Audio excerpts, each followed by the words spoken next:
Welcome to the Cannabis Equipment News Podcast. Hi, I'm David Manti, and welcome to a new episode of the Cannabis Equipment News Podcast. With me today is Marc Rodriguez, co-founder and CEO of Greenleaf Payroll and Business Solutions. Thank you very much for joining me today, Marc. Thanks for having me, David. Appreciate it. Before we get started, please make sure to like, share, and subscribe to the podcast. You could also help us out a lot by leaving the podcast a positive review on whatever platform you use. If you want to email the podcast, you can reach me at david@cannabisequipmentnews.com with email the podcast in the subject line. You can also subscribe to our daily newsletter. Make sure you get it delivered to your inbox first. Marc, I always like to start the podcast getting to know the guest a little bit of background. So how did you find yourself working in the cannabis industry? You know, I grew up in Southern California, born and raised in Southern California, and came from a pretty large Hispanic family. So cannabis was always kind of part of the culture and part of the family gathering, so to speak. So I always had an interest in it. It's kind of a funny story, but as I went through high school and got into college, you kind of as medical became legal in California, you started to see a lot of business opportunities. I was kind of a young, business-minded, business-focused college student, and just kind of found myself interested in cannabis. And then as I left college, I got into sales. I went to work for a very large, Fortune 500 payroll and HR services company. I learned the ropes there. Around the time cannabis went recreationally legal in California, working for that large payroll provider and seeing kind of how these cannabis companies were underserved, how we at the time as an employee of that company were being forced to kick cannabis companies off of our platform. I saw a significant business opportunity and just took it, ran with it. What was it like when you took it and ran with it? Is it, it's while you might know all the ins and outs of the business, it's still really challenging to start your own business. Incredibly challenging. It's funny, had I known what we were getting into, I probably would have never started. There's a favorite quote that I love. It's I have an underdeveloped sense of fear and I'm oblivious to the odds that are stacked against me. That's one we look back on often. And starting a business is difficult as it is. Starting a business in the cannabis industry, as a payroll company, a financial services type of company, looking back many times where I'm like, I can't believe we even got through that period, whether it was banking or ACH or, companies going out of business, all the things, all the horror stories you've heard about, we've dealt with. Was there one moment in particular during that time where you contemplated maybe this isn't the right play? No, pretty resolute in our desire to move forward in the cannabis industry. But it wasn't easy, right? It wasn't easy. And I think I could probably give you 5 or 10 examples of where, times where we went above and beyond, to preserve our company, to preserve our name. And, when people say it's about the journey, entrepreneurs talk about the journey. I'm sure a lot of the listeners can appreciate that. It's truly about the journey. Without that volatility, without those challenges, then you're probably not any better as an entrepreneur or a business owner. When you think of those examples, what's the first one that comes to mind in which you went above and beyond? Yeah, I remember one time we had just brought on a fairly large client of ours, one of our very first larger enterprise type clients. And this is probably going back to probably around the 2018, 2019 timeframe. And we had just done an on-site meeting for this client, and this was in Central California. And so we were a team of 3 or 4, less than 5 employees at the time. And something happened with that client's ACH file. Their ACH file didn't get processed for a Friday check date, and Monday was a holiday. And I remember just being so upset, seeing text messages and emails come in as I'm waking up in the hotel around 5:30, 6 o'clock in the morning, going, "Hey, our people didn't get paid today. It's Friday morning." And I remember that day, I think that company was able to kind of cut some checks internally and make some cash payments to their employees. But I remember sitting in a bank branch all day on Friday. I think I did 57 wires to individual employees of that company to ensure that they had money before they went into the holiday. That was a pretty painful experience from a cost and time, and I think I had to miss my flight and all the different things. So, but yeah, that's one painful example. What what was the state of payroll and HR in those early days, and how has it evolved over the last few years? It's a great question. I think if one thing probably comes to mind today from a payroll and HR standpoint that's different than where we were then is access to financial institutions. You see a lot more financial institutions, banks, ACH providers coming into the cannabis industry, wanting to get involved, wanting to do it. Um, and I think that's probably the biggest one, right? Back then it was, hey, we don't have direct deposit. We pay our people in cash. They were doing net cash, meaning, hey, we're subtracting taxes and we're remitting those to the state and we're remitting those to the federal government. Whether or not they were is a different story. But now every cannabis company has access to banks. Every cannabis company has access to ACH to pay their employees direct deposit. No one should be getting paid net cash. That's probably the biggest difference. And then obviously like things like single play record platforms and the ancillary service providers in the space are plentiful compared to what they used to be. Um, it used to be if you're a cannabis company, nobody would do business with you. Like simple companies wouldn't work with you. Simple things that you would just expect are going to be there as a business owner, entrepreneur that you're going to have access to. Um, just wouldn't work with you. And that is largely, you still see a little bit of that, but largely that's behind us. What does ACH stand for again? Basically ACH, think of an automated clearinghouse. So the ability to move funds from a bank account to pay employees or pay a vendor electronically. Okay. Okay. Yeah. So, how is HR in cannabis different than HR, let's say, in general manufacturing? Simple answer, David, it's not. It's not. But there are some factors with cannabis companies that play a major role in how those things become a problem, right? So a couple things come to mind. So things like compliance. Cannabis companies often they're more regulated, there's more compliance. When there's more compliance and there's a lot of money at stake, investors, there's a race to profitability while also, having to remain compliant, then things kind of can get muddy, right? So I think there's when you look at HR from that perspective, you know, things can get nasty. The other thing is when it comes to HR, data, right? Like data is a big one. The centralization of data is huge. And for cannabis companies, as they're in that rapid scale mode, without centralized data and an approach towards efficiency and organization, they tend to lose their way.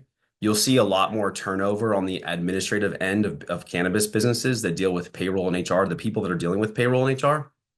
And if they don't have that centralized approach towards their organization, that turnover really compounds into, compliance issues, financial issues, and the rest, employee issues as well. Are there any other industry specific challenges that come to mind when it either comes from payroll or HR departments? I mean, all those, so many things, so many things. With cannabis companies, obviously they're forced to abide by state regulations, right? Their individual state regulations. There's obviously 280E, and there's obviously some of these other things. So when you look at cannabis companies, the level of insight that cannabis operators, let's call it the C level, a CFO, the controller, the CEO, the C level wants to have access to is that data that shows them what's going on with their biggest expense, which is the employees, right? So um, almost every single one of our clients has that level of reporting when it comes to like labor distribution, compensation reports, succession planning, because the financial operators of the business want to understand what those obligations are going to look like. That relates to payroll, because without a system that can basically automate a lot of that reporting, and a provider like us that is going to take the time to go through it methodically with our client to ensure that it's organized, you're kind of flying blind, and that leads to other problems. Are there more right now in the industry? Are there more operators flying blind, or is it getting a little bit more sophisticated? You're seeing a big shift towards sophistication. I think at the enterprise level, I'm hearing more and more about companies seeing profitability at the enterprise level. We're talking companies, 500 plus employees, 500 to the multiple thousand employees. I was on the phone with the CEO yesterday of enterprise level cannabis company, and that's what he was talking about, how profitable they've become. Um, I forgot your question, David, but I was No, just just thinking in about the terms of conversation. no, in terms of how many are sophisticated versus how many are still. Got I it. mean, what's the old way of doing things? Just spreadsheets in memory? The old way, I would equate the old way of doing things. If you would have asked me a year or two ago, I'd say, oh, the old way of doing things is like QuickBooks. If you're doing QuickBooks and you have a timekeeping system that's like not to name names, but T-Sheets or something that's like a separate from your payroll platform. You're using QuickBooks for payroll, and you're doing that, and you're a growing company, and you have T-Sheets for your timekeeping. You got deputy for scheduling, or some kind of Frankenstein approach towards your payroll and HR operations. I would call that the old way of doing things today. To answer your question.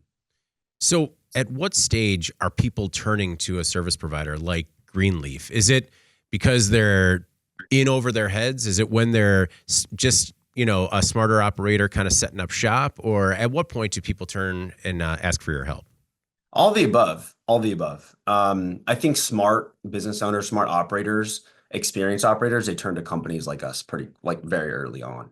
Yeah. I can think of multiple startups that are in the hundreds of employees today that are our clients that came to us when they had 3 employees, when they first started to pay people. And so we were able to help them scale. Um, but we also see companies come to us that are multiple hundreds of employees, and we're like, how have you been doing it? Mhm. How have you been doing it the old way, like we just talked about, for so long? And they have, 10 people too many on the administrative side that are just bogging down, the finances, right? The overhead has become excessive, and that's why they're finally reaching out. So, what's the hesitation? Is it more of the mentality of this is the way we've always done things? Or do they think, maybe switching to a new process is too onerous? It could be a number of those things. I think for a lot of people, a lot of operators that I see, it's that they're just not focused on it. There is this race towards profitability. There is this like scratching for survival undertone.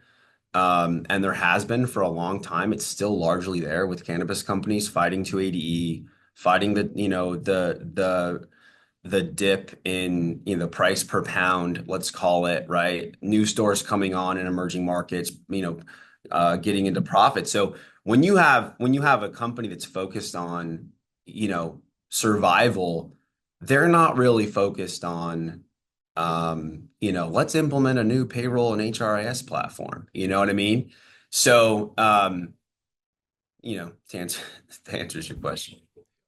When they decide to make that decision, what is the implementation timeline? What are expectations, or what should expectations be when it comes to, making that transition? These are great questions, David. I rarely get asked these questions, even by prospects. So for a company, let's call it under 100 employees, it's probably 4 to 8 weeks, right? 8 weeks for the larger employer counts, closer to 100. For a small company, let's call them 15 or 20 employees, maybe a single door retail location, as little as 4 weeks. And part of that process is like setting up timekeeping, making sure the employees and managers are trained on how to use it. Maybe we're setting up scheduling services. Maybe we're building out a benefit administration platform so the employees can enroll in health benefits and have their elections and whatnot. And then, you're talking enterprise level, we're moving it out to 12 to 16 weeks, right? Maybe we're building more complex integrations to facilitate more automation for that company. Maybe they have some more strategic plans on maybe a security platform that they want to integrate with, or they're trying to create custom automation within their, technical infrastructure that have triggers for certain payroll things or certain HR things that then trigger to IT, that then trigger to, equipment going out or key cards or things like that. So our company kind of takes more of a custom one-off approach for those larger ones. What does the cost structure look like? Is it based on how many employees you have, the types of services you use, or a combination of both? All the above, all the above. So generally speaking, our clients will see a per employee per month charge that they take on. And then, we have other services as well. So we have what's called managed services. Managed services have been exploding for our organization. And what managed services are is when a company says, you know what, we don't want to do this anymore. We don't want to manage payroll at all. We don't want to manage HR at all. Or maybe for an enterprise level organization, they're saying, hey, we want to outsource this one function of our HR department or this one function of our payroll department. And then they can outsource that entirely to us. Some of the household names that you work with and know, or that you see on, billboards and whatnot, a lot of these companies are outsourcing services with Greenleaf on a managed level, meaning, we take it and run with it. We're dealing with their managers, we're dealing with their employees. We have a project management tool. We have certain level reporting requirements. We provide them insight and data to help them make better decisions when it comes to the things that we're managing. And we're coming in with best practices to make a change. What kind of ROI expectations can clients have? I mean, when you say that they have 10 people doing redundant tasks, I have to believe that the ROI is realized pretty quickly. Significant, yeah, significant ROI, and relatively quickly. And it can be somewhat sensitive too, David. Like I don't want to, throw that out, but it can be sensitive, right? We're talking about people's jobs potentially. Unfortunately, cannabis businesses, only about 25% are seeing profitability today. For the large majority, they have to make difficult decisions, and that's where we can come in and step in. So, yeah, a lot of companies, you see some pretty large enterprise level organizations go through. It's pretty well, you see it in the news all the time. You follow the industry. So, companies that are going through massive restructuring and having to do layoffs, or they're trying to raise capital and they're having to do certain restructuring. We come in and we basically, put these programs in place and help them through that. What can companies do to prevent turnover, improve employee retention? What's working in the cannabis industry? That's a great question. I've done a couple of these interviews, and I think one of the things that people are shocked to hear is that the cannabis industry, traditionally speaking, has less turnover than traditional business. And people kind of go like, "What do you mean?" Well, in the retail sector, traditional retail, non-cannabis, retail turnover is like 60%. Retail cannabis turnover is like 40%. Based on the last statistics we've seen. So I would say in large part, a lot of cannabis businesses are doing the right things, are starting to do the right things, and they have the employees at top of mind, which is probably number one, right? You got to take care of the people.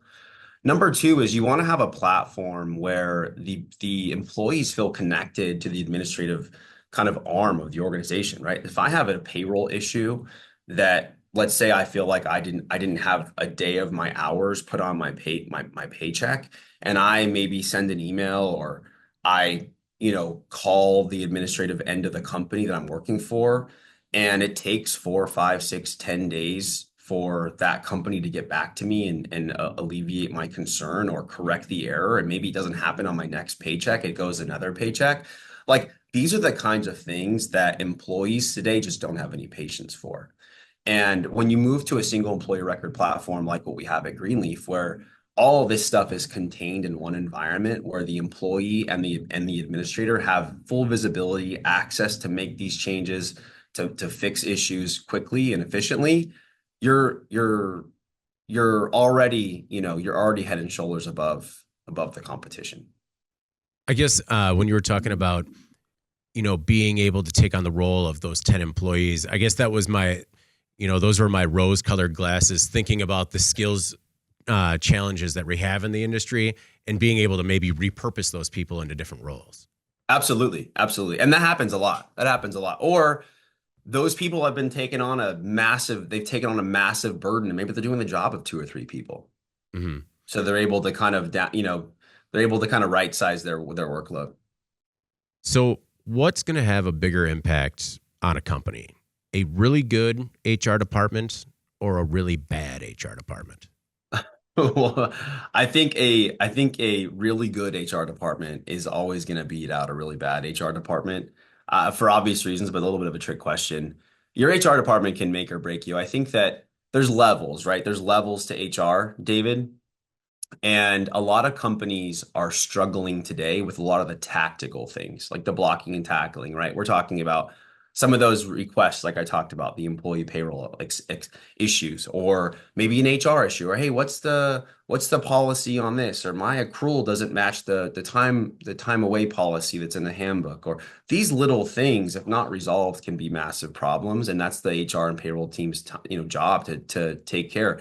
Largely, those are the pebbles in the shoe, right? So if we can't do those things right, there's no way that we're going to be able to implement like a learning management system where the employees can go through like an automated career path where they get training and development, and they kind of, you got to be able to do step one before you can get to that learning management phase, and you're teaching and developing, cultivating talent within your organization. And those are the strategic things that a lot of HR professionals are taught, like in college today, and they come out ready to go, or they're recruited in the cannabis industry from a larger enterprise level organization, non-cannabis, and they go, oh, this is what I'm expecting to come to this cannabis company and be able to like work on all my strategic HR initiatives. But they get there and they realize like there's no blocking and tackling. There's almost no tactical, efficiency. And they're kind of like, they don't know what to do. And generally that's when we get brought in. So what else is new when it comes to HR technology? You'd mentioned some of the tools when it comes to ongoing education. What are some of the new tools that are out there? Well, I think it's more providers, right? With ongoing education, there's a ton of there's obviously, I talked earlier about how cannabis is underserved from a technology standpoint, like just with vendors. So a lot of these things, a lot of these types of vendors that offered, whether it was learning management systems or whether it was like pay cards for employees to get access to a pay card, a Visa card where they can swipe it and just for everyday goods at a convenience store or what have you, pay a bill. These things are all part of the equation now for cannabis companies. I think some of the biggest changes are the things that most employees will never see. And that's on the back end of a business when it comes to technology, automating, health insurance carrier connections, right? So that internally, if I have a staff of 500 employees and, we have an open enrollment coming up, that's done through automation. It's done through self-service with the employees. There's a service provider like Greenleaf that's helping your employees through that process, and then building the automation on the back end so that no one at your company has to lift a finger to make sure it's done and done effectively and efficiently, right? So that's one example. The other comes to mind like 401k. Cannabis 401k has largely been unattainable for many companies transparently for years and years and years. And Greenleaf was one of the first multiple employer plan sponsor of a 401k, meaning we sponsored a 401k for the cannabis industry as a tier two company, non-plant touching organization. And that's come full circle to today where we're in the process of where we've built a fully vetted, transparent cannabis solution with companies like Vanguard, Mid-Atlantic Trust, First Citizens Bank, where we're now custodian cannabis assets for these companies. Very proud of that. So things like that, things that you don't really see, where we've been on the cutting edge and pioneering the industry forward. What are your thoughts on, a few cannabis operators that have become ESOPs or employee owned operations. What are your thoughts on that strategy? I think it's a great strategy. I think that, I don't knock anyone for that. I've looked at that myself for Greenleaf and for our people. I think that for a lot of businesses, it makes sense. I fully support that. I think it does a couple things. I think it gives ownership and equity to the employees, the equity buzzword, right?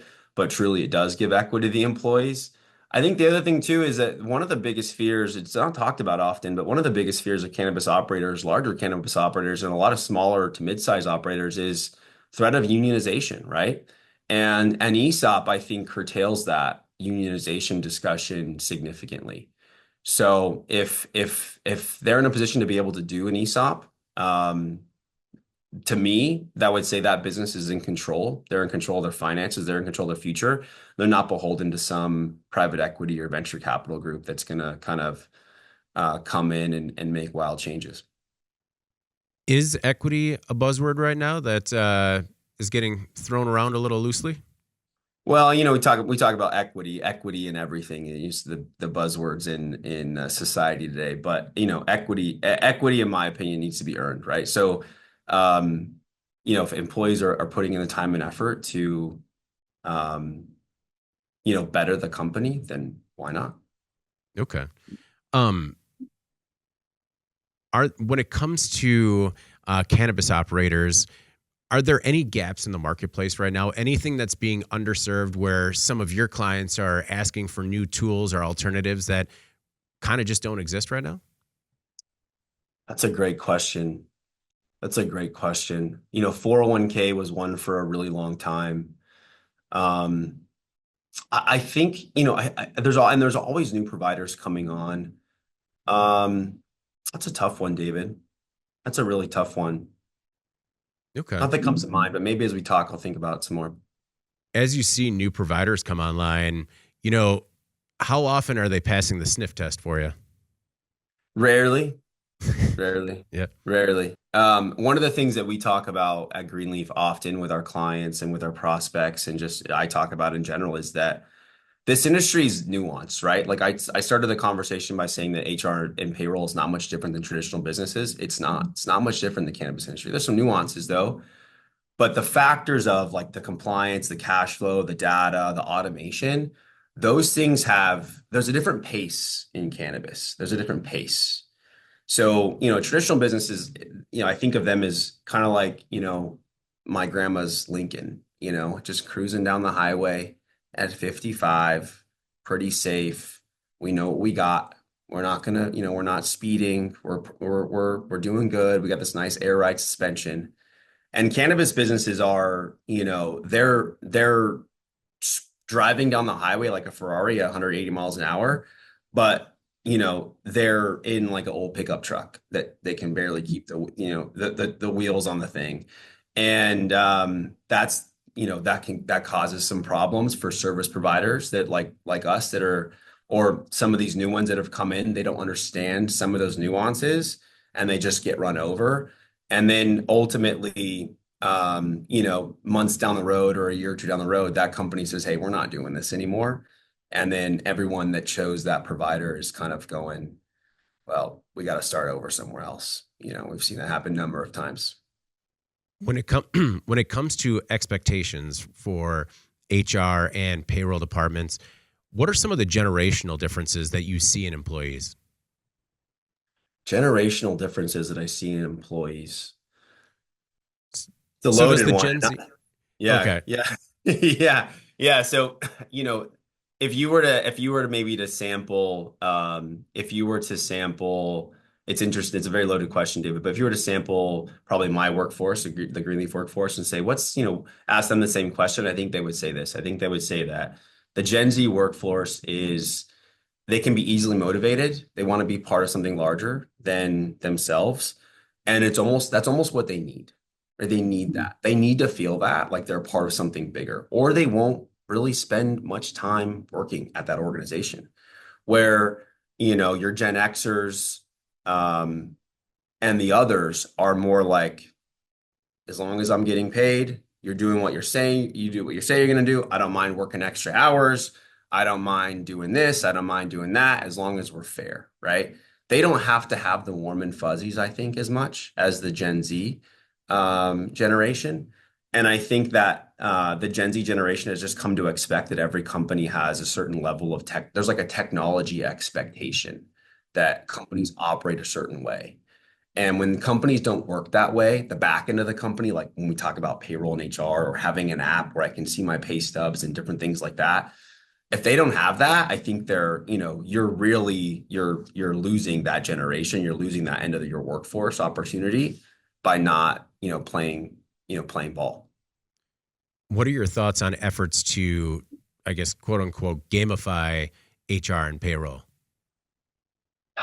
I think it's cute. I think it's cute. I think that it's, a gamification, obviously, not a lot of bad things can be said about it. I find myself, working, to do some of that stuff myself.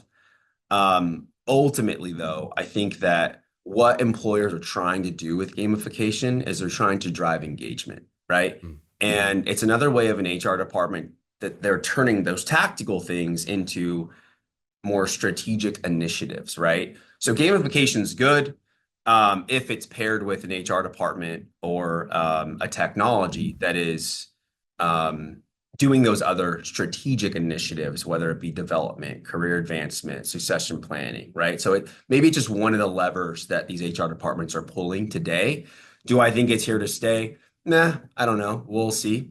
We'll see. I think probably, but I don't think it's one of those things that's a massive game changer for engagement in organization. I think ultimately it comes down to the leadership of those organizations and the people, right, that are driving change, that are influencing the culture and organization to be the best it can be. That will ultimately determine success or failure. What efforts have you seen when it comes to getting the Gen Z workforce engaged? What efforts have you seen be the most successful? That's a good question. I think that those tactical things I mentioned earlier, David, right? So a lot of what we're called into action to do with some of these vertically integrated operators, the biggest ones, is just that. They're going, we're seeing turnover because we don't have our stuff together in these areas, right? And they're to my point earlier is they're saying, hey, we know that we need to get this tactical stuff right because we can't even start that LMS. We can't start this career development stuff. We can't do any of these things if we can't get people paid on time accurately, or if we can't roll out an employee handbook update and have everyone sign off on it in a 14-day period, right? Like if we don't have a way of doing that that's efficient and compliant, then we don't have the time to do the other things. So I think you're seeing a lot of companies kind of get back to the basics of the tactical stuff. Yeah. Do HR service providers have their own internal HR departments? Yeah. Yeah, absolutely, David.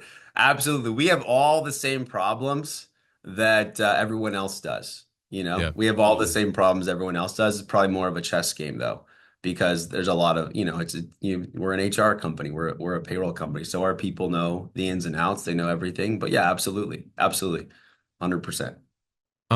Since you're so integrated into a cannabis operator's business, you have access to that data, as you mentioned. Do you offer insight as to how and when operators could scale?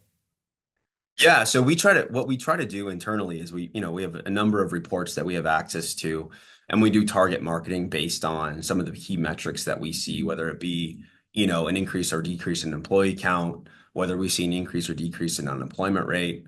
And there's a number of factors, right? Different states they're coming online, and we can see all those things. We can see if administrators are changing. And there's a host of information that we're looking at all the time on a monthly basis to do more targeted marketing for those clients. Absolutely. From a regulatory perspective, what changes need to be made in order to make things easier on these cannabis operators when it comes to HR? I think we know some of them that are from a payroll perspective, but those as well. Yeah, I don't spend a lot of time thinking about that, David. I don't spend a lot of time thinking about that, but I do spend a lot of time thinking about the fact that 280E is a massive burden for cannabis operators. That goes without saying. I don't think the general public understands, though, how much of a burden that actually is, right? I don't think they understand how much of a burden that actually is and how many people's lives are impacted by 280E being in place today, the way it stands. So, that's my commercial on that. I think the general public just thinks everyone in the cannabis industry is having a great time. Yeah. I mean, we are, but it's not like, the days of Bentleys and Lamborghinis and, security detail. Those days are over for a lot, for most operators and companies today. So, do you have your eyes on any new products or services that you're looking to launch in the next year? For us, the 401k, that literally just hit last month. That's a big one for us. My personal goal and Greenleaf's stated goal is to 5x our company in the next 5 years. We know we're going to do that through the 401k. We know we're going to do that through the managed services offerings that we have.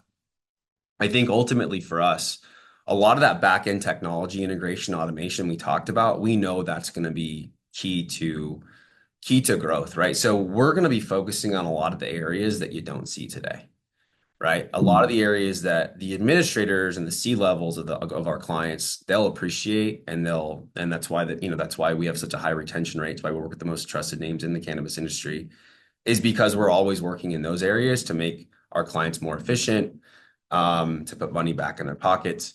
But those things like 401k, our managed services offering, and then you start to go, okay, well, what's next? And I start to think about the employee, right? How can we start to embed financial tools for the employee specifically into our platform, where you see apps like Robinhood and these different apps where employees can basically facilitate retail investments, check their bank account balance, pay a utility bill.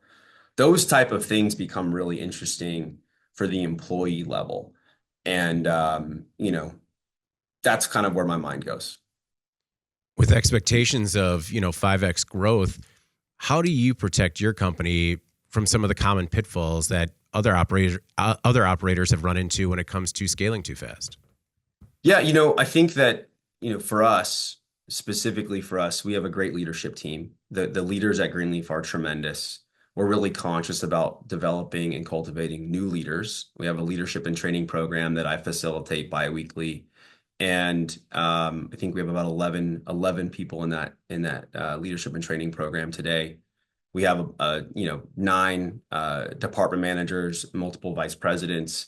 And so, we are really focused on leadership and development of leaders and cultivating talent from within the organization. And we're not trying to take a check from a large firm or anything like that. We're trying to massively grow and scale from the inside out. And we've done that largely for the last 6 or 7 years. So, our plan is just to continue to compound. For other operators that are looking to promote from within, are there any, 1 or 2 things from that leadership and training program that you could give us that have worked for you and might work for others? Yeah, I think that one of the most important things that every person in a leadership position, whether you're the CEO, whether you're the owner, the founder, if you're in a position of leadership, people are looking to you whether you like it or not, right? So, I take it upon myself to study leadership, whether it be books on sales or books from, Brian Tracy sales books, or whether it's, any number of sales gurus you can go pick up, or leadership books from John C. Maxwell. I've read almost every single one of his books. And I think that I'm focused on that. So I want to get my people focused on that. If you're leading people and you're not focused on on teaching leadership and developing leadership from within your organization, you're always going to be behind, right? You're always going to be behind. It's like turning over a key person inside your organization. It's expensive. Everything stops. You got to refill that position. You have to find the right person. Let's say you find the right person. You got to get them up to speed. They might turn over, right? But when you have a team that's motivated from underneath your leadership team to come in and fill those gaps, they're coming in, they're running full speed. And that can change an organization. And that's what we've seen at Greenleaf. Well, Marc, I really do appreciate you taking the time today. Before we get out of here, is there anything else that you want to make sure the Cannabis Equipment News audience either knows about yourself or your work at Greenleaf? Yeah, at Greenleaf, we've been around and we've been committed to the cannabis industry for, since the 2016 timeframe. So it seems like, dog years in each year that passes. We've been through it all, right? Whether you're an operator with 1 employee or 10,000 employees, we can help you. And throw it at us. I think that we have a team of people that are eager to help and that understand the cannabis industry intently. So if you feel like you're floundering, you feel like you're having trouble with that tactical stuff, or maybe you want some more insight from a strategic standpoint, reach out and let's talk. Back in 2016, would you have ever imagined that you are where you are now? That was the plan. David. But I don't think we could have imagined how much we would have overcome to get here, right? Like how much we would have overcome, and how I largely see Greenleaf as a pioneer in the space, and how some of the things we're working on will be, what we see as historic when we look at our 401k solution, when we look at some of the other things that we're doing. Managed services and taking on a lot of the liability for these companies. These things are unprecedented solutions, and we're excited to be on the front end of that. And yeah, it's been a hell of a ride thus far. Well, Marc, thank you again for the time, man. I really do appreciate it. Likewise, David. Thanks so much. All right, before we get out of here, please make sure to like, share, and subscribe to the podcast. You can also help us out a lot by leaving the podcast a positive review on whatever platform you use. If you want to email the podcast, you can reach me at david@cannabisequipmentnews.com with email the podcast in the subject line. You can also subscribe to our daily newsletter. Make sure you get it delivered to your inbox first. From Marc Rodriguez, co-founder and CEO of Greenleaf Payroll and Business Solutions, I'm David Mantey. This is the Cannabis Equipment News Podcast, and we will see you next week.